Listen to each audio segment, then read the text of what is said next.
हमारे साथ देखिए जोधपुर की खास खबरें। एमजीएच अस्पताल में पिछले 10 दिनों से उपचारित अशोक जोशी की सोमवार को मौत हो गई। घायल की मौत के बाद परिजन व क्षेत्रवासियों आदि ने मृतक का शव लेने से इनकार कर दिया। मृतक के भाई जेठमल ने बताया कि उसका भाई अशोक जोशी तो भूमाराम लोहार के परिवार को बचाने के लिए गया था, जिससे वो बुरी तरह झुलस गया और उसकी मौत हो गई। अशोक जोशी के 2 माह का छोटा बच्चा है और 2 बेटियां हैं जिनके पोषण का जिम्मा आखिर कौन लेना। ऐसे में सरकार मृतक परिवार को एक सरकारी नौकरी व मुआवजा दोनों प्रदान करे की मांग की है।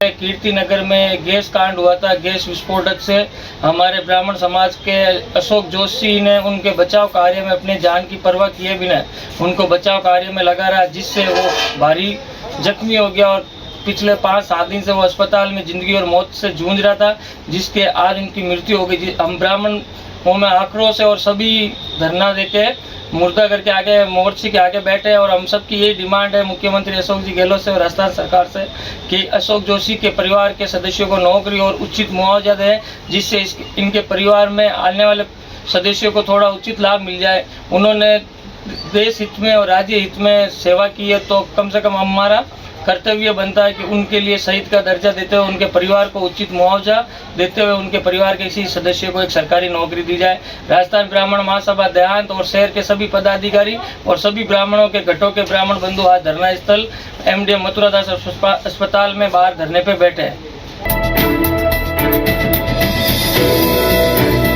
कामधेनु सेना के राजस्थान प्रदेशाध्यक्ष अशोक रानेजा हिंगोला ने बताया कि रात के समय गोवंश सड़कों पर बैठ जाते हैं, जिससे दुर्घटनाएं बढ़ रही है, जिसके चलते कामधेनु सेना के राजस्थान प्रदेश प्रभारी नरसिंह गहलोत के निर्देशानुसार जोधपुर नगर प्रभारी महेंद्र गहलोत एवं कामधेनु सेना केरू टीम द्वारा नेशनल हाईवे जोधपुर जैसलमेर बरली से लोरडी के बीच में लगभग 50 गौवंशों के रेडियम रिफ्लेक्टर लगाए एवं कुल 500 रेडियम रिफ्लेक्टर लगाए जाएंगे। पाली जिला प्रभारी दुर्गाराम जाखड़ ने जानकारी देते हुए कहा कि रिफ्लेक्ट लगाने से रात्रि में गाड़ी की लाइट में रेडियम चमकता है, जिससे अंधेरे में बैठा गोवंश गाड़ी ड्राइवर को दिख जाता जाएगा और इससे दुर्घटना की संभावनाएं कम हो जाएगी। इस दौरान कामधेनु सेना के केरू ग्राम अध्यक्ष प्रकाश भाटी, उपाध्यक्ष प्रकाश गोयल, सचिव चेतन टांक, महामंत्री गोविंद गहलोत, प्रवक्ता राजेंद्र जाखड़, कोषाध्यक्ष श्रवण खोजा, सुरेंद्र खोज, चामुंडा ग्राम प्रभारी रावत सुथार, सिद्धांत टाक, लिख हमाराम, मुलाराम भाटी मौजूद रहे। जोधपुर की कुड़ी भगतासनी पंचायत, जो कि पूरे विश्व में एशिया की सबसे बड़ी पंचायत के रूप में अपनी पहचान रखती है, मगर यहाँ पर अगर बात करें विकास की तो उस लिहाज से ये सबसे पीछे है। यहाँ मुख्य मार्केट में जगह जगह गंदगी पसरी पड़ी है, जिससे यहाँ स्थानीय लोगों के अलावा दुकानदारों को काफी परेशानी का सामना करना पड़ रहा है।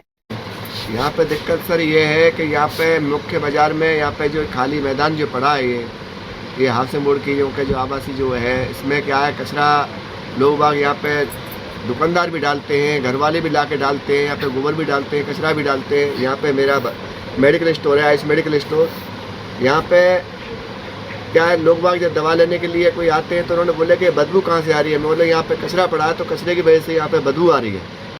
भाई हमारी ये मेन कुड़ी भगतासनी के हृदय स्थल ये मेन मुख्य बाजार है, जिसमें गायों का गोबर डाला जा रहा है, जिससे नॉनसेंस फैल रहा है। हमने सरपंच साहब को भी काफ़ी बार अवगत करवाया है और यहाँ के बाजार के व्यापारियों को भी तो हम कहते हैं, तो व्यापारी भी ये कहते हैं हमें कि भाई ये दूसरे लोग यहाँ नॉनसेंस फैलाना, गोबर डालना वगैरह बंद करें तो हम लोग भी यहाँ कचरा डालना बंद कर देंगे।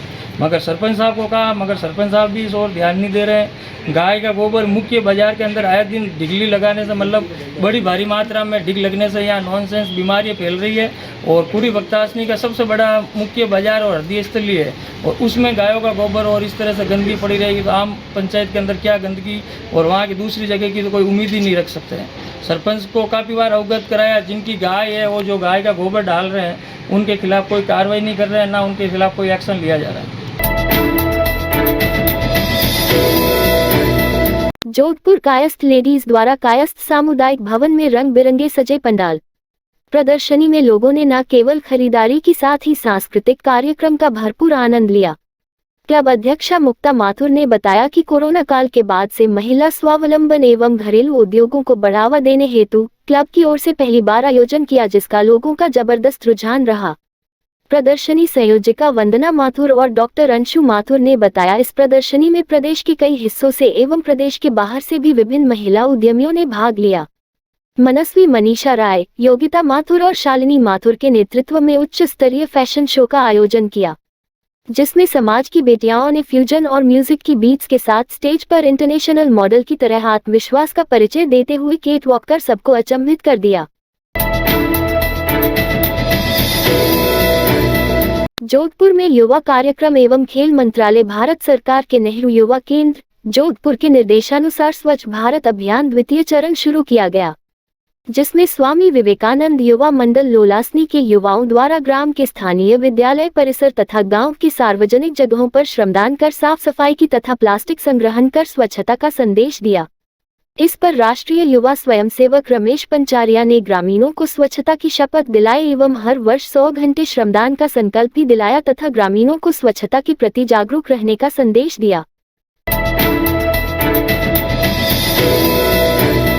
बिलाड़ा में राष्ट्रीय स्तर पर स्वच्छता मिशन के अंतर्गत नगर पालिका बिलाड़ा को बेस्ट सिटीजन अवार्ड प्राप्त होने पर विधायक हीराराम मेघवाल ने पालिका प्रशासन, पार्षदों के बोर्ड एवं प्रत्येक स्वच्छता सैनिक को बधाई दी। विधायक ने कहा कि आप लोगों की सफाई के प्रति निष्ठा एवं कर्तव्य परायणता का राष्ट्रीय स्तर पर आंकलन किया गया, साथ ही प्रथम श्रेणी में सराहा गया है। पालिका अध्यक्ष रूप सिंह परिहार ने कहा, बिलाड़ा पालिका राज्य की 212 निकायों को पछाड़ते हुए स्वच्छ सर्वेक्षण में 2 अवार्ड से सम्मानित होने वाली पहली पालिका रही है। विधायक ने विभिन्न मदों से कस्बे के वार्डों में कराए गए विकास कार्यों के क्रम में अम्बेडकर सर्किल जीर्णोद्धार, तेजाराम रेगर के मकान से जिला पुस्तकालय तक सीसी मार्ग, भार्गव मोहल्ले में सीसी सड़क एवं सीवरेज लाइन निर्माण तथा रोहिताश्व कॉलोनी में पार्क एवं ओपन जिम का लोकार्पण किया। ये थे आज के मुख्य समाचार। विस्तार से जानने के लिए पढ़ते रहिए दैनिक नवज्योति। दैनिक नवज्योति के YouTube चैनल को सब्सक्राइब करें और ताज़ा अपडेट के लिए बेल आइकन दबाएं।